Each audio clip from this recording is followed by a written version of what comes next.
Tumplawung kasekuting mendung mecah sepining lamunan surem cahyane anenggih Sang Dewi Pujawati anenggak waspa taksih gawang-gawang duk rikala kalih dasawarsa kepengker binisah ingkang Mbakyu nenggih Dewi Tapayati ing rikala ilang tanpa tilas awit dipun rudha paripeksa mlebet sajroning samudra Sang Kusuma Dewi tansah memuji mring Yang Agung supados ingkang Mbakyu saged wangsul ugi gesang sarengan kalian Sang Kusuma Dewi.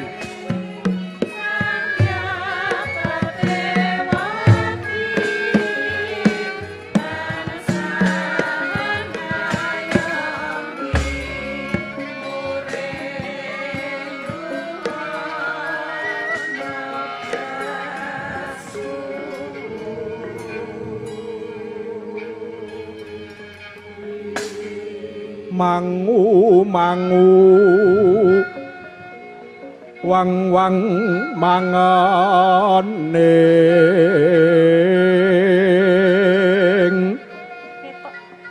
nanangi hananging nala lutra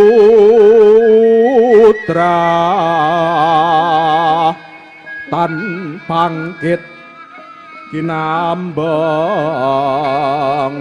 mambang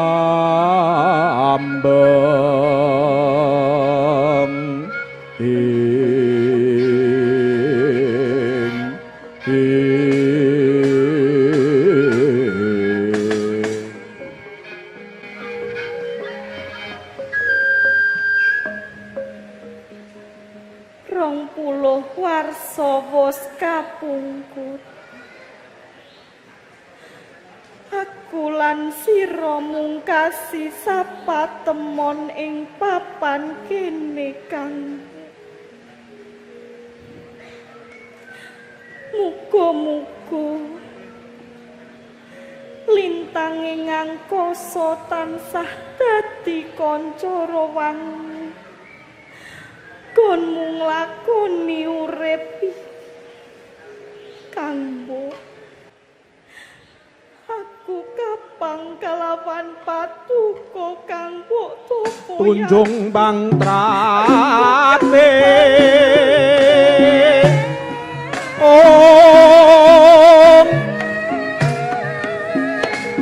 kanggeng ngirim-irim arum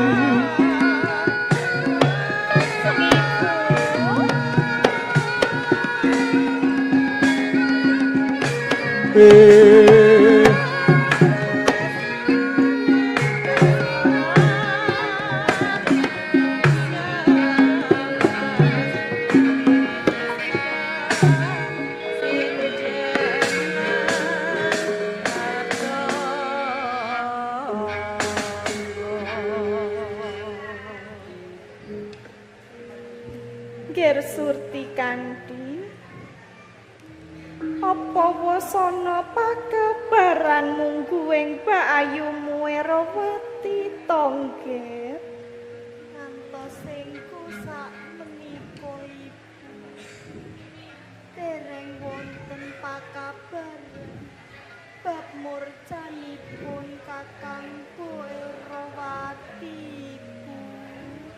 Ibu Yoni mangken kula sumusul patuko menika awit kula kadhawuhan dening Kanjeng Rama supados ngupati patuko Ibu.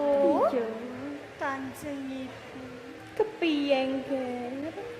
Menapa Surti kanthi kepareng badhe tetanya dumateng paduka ibu? Perkara apa Nger Surti kanthi?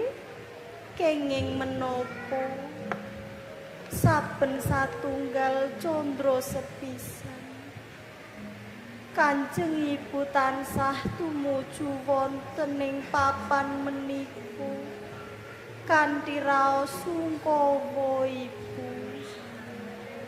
Yo ing papan kene ngelingake aku kalawan sawijining pawongan kang banget tak tresnani Ger Surti kanthi.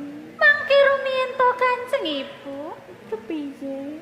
Menapa patuko anggadhahi katresnan sanes kejawi kalian Kanjeng Rama? Ora.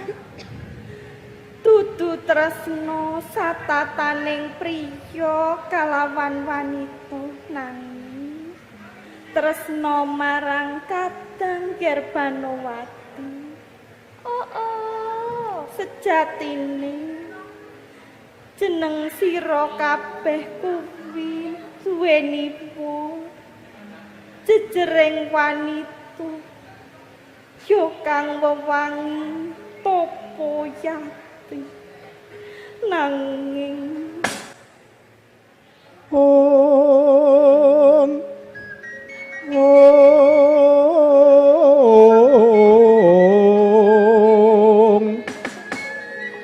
Menapa Kanjeng Ibu?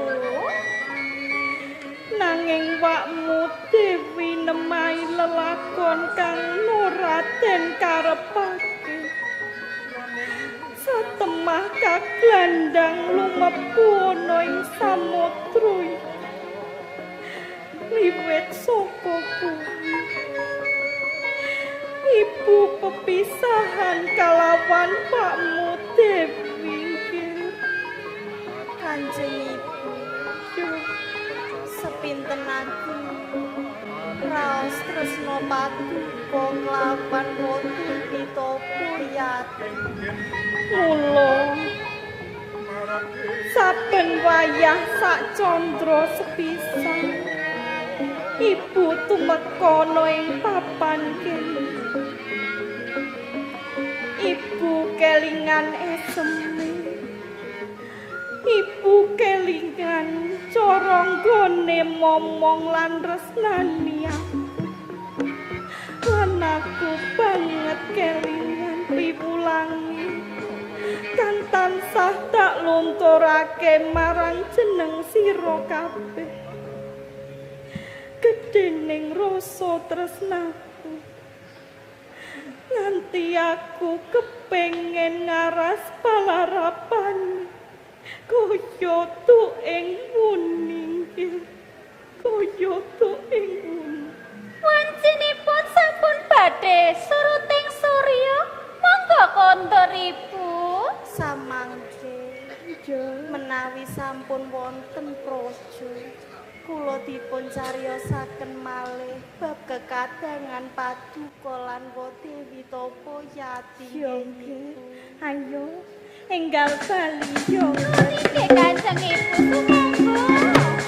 Sekar sumawur mawurahan sumber bakat hanyono karo marumi kuwi rasa asih yang ibu sampe Tapa Yati.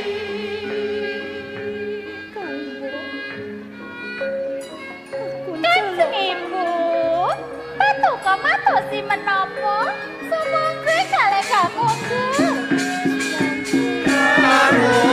Marumi kuwi rasa asih yang ibu sampe Tapa Yati.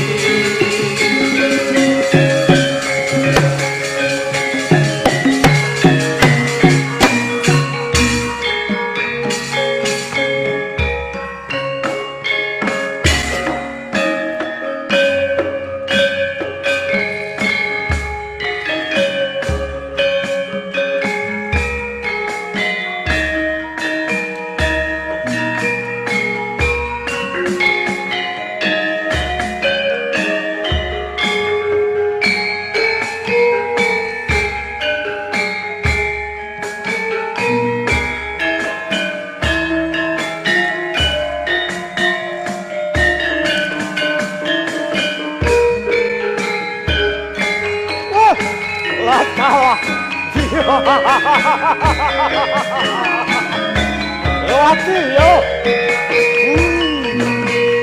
Wah. Saking kahing taranggana kang sumiwi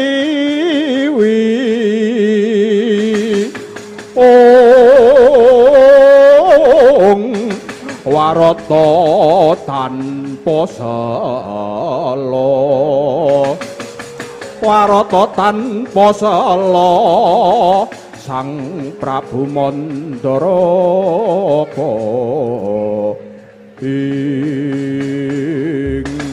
Yo jagat dewa Bathara bungah rasanipun Rama bareng nyuruti jeneng sira wis bali ning Mandaraka nak yo ora ana rubeda kang tumama marang jagatmu to nggih Sedaya menika karana donga saha pangestu patuku.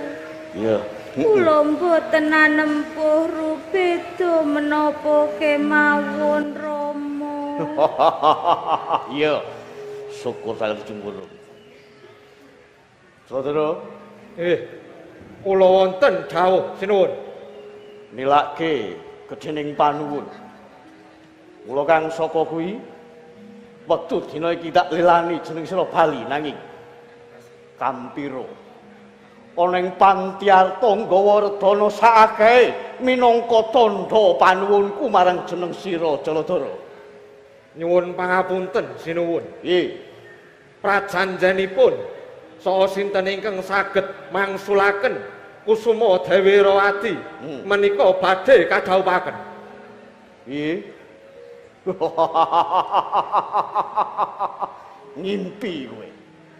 ngimpi kowe Jaladara putraku bakal dak dhawuhake Pangeran Pati Ngastina lamun to sediamu kang kaya mangkono bebasan cebol gayuh lintang Jaladara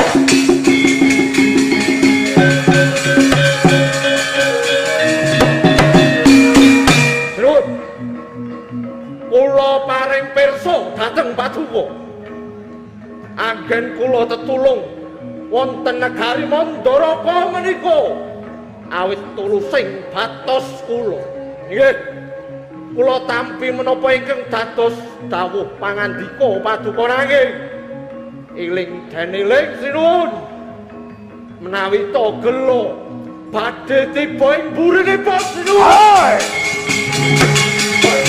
Rawati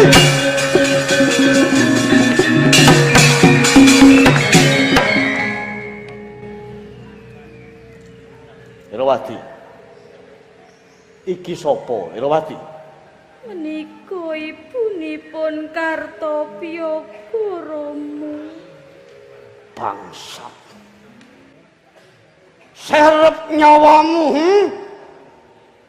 Degu-degu ciklu-ciklu ning ngarsaning sun ya wit saka pakartine anakmu gawe geger ning Mandara lan babar wirangku sana ora ana papan panggonan tumrap jeneng sira becik wektu dina kita pateni kowe Caca muntap lerake natap Rawati Boyaya sinipi jojo bang bawinya wangis Kumecot padoning ladiing Kok yo dadak nganggo dolanan pusaka to sinuwun. dolanan mbahmu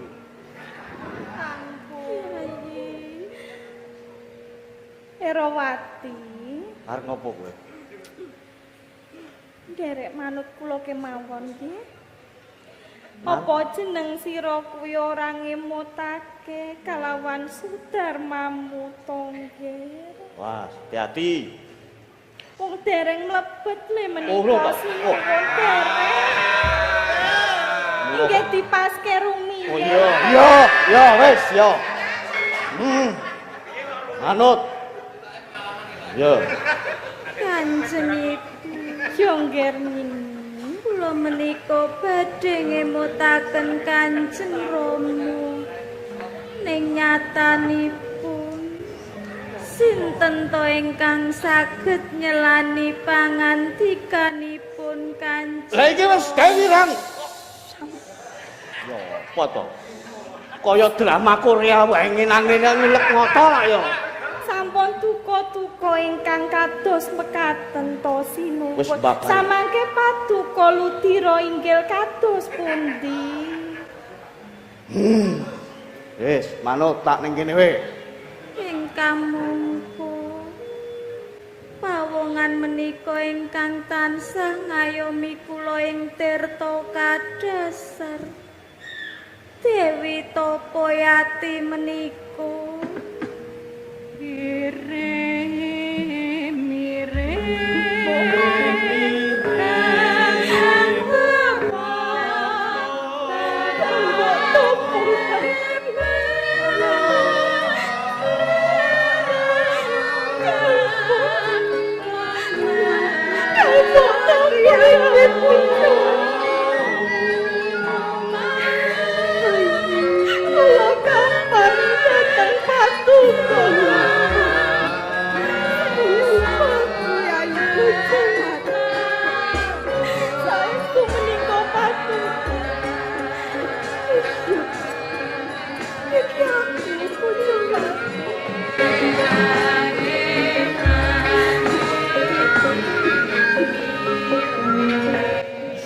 Setyawati, Wonten dawuh sinuwun.